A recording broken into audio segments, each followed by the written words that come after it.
there's a goal I had at the onset of being a mom where I said I want to learn to love my kids unconditionally. But if I'm being brutally honest, I never really extended that goal to how I love myself.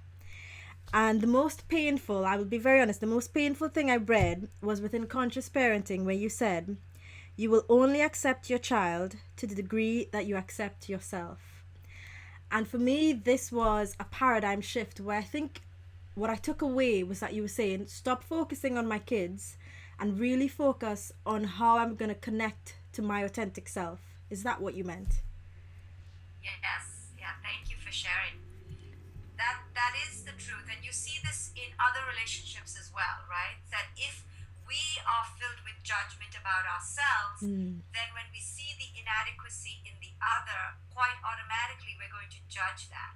But if we've kind of worked out our own kinks in our own armor and come to have compassion for our failings, then when we see a version of that failing in our children, we're not going to ride them with judgment and shame and feel guilty that we have been inadequate. The lens just shifts, the degree to which we accept ourselves with wholehearted compassion that we are on a journey and we are learning and we too come from pain and inadequacy just like our children, then we will greet them and their inadequacies with this wholeheartedness that yes, this is the human condition and you too struggle like I do, and I'm here to be your fellow sojourner on this thing we call life and teach you as I teach myself.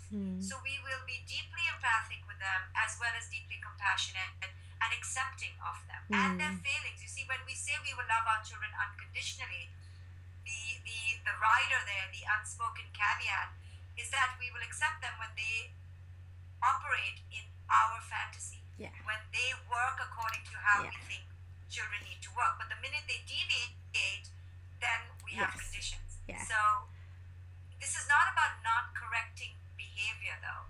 This is not about not creating the conditions for which our children's best behavior can have a chance to come forth.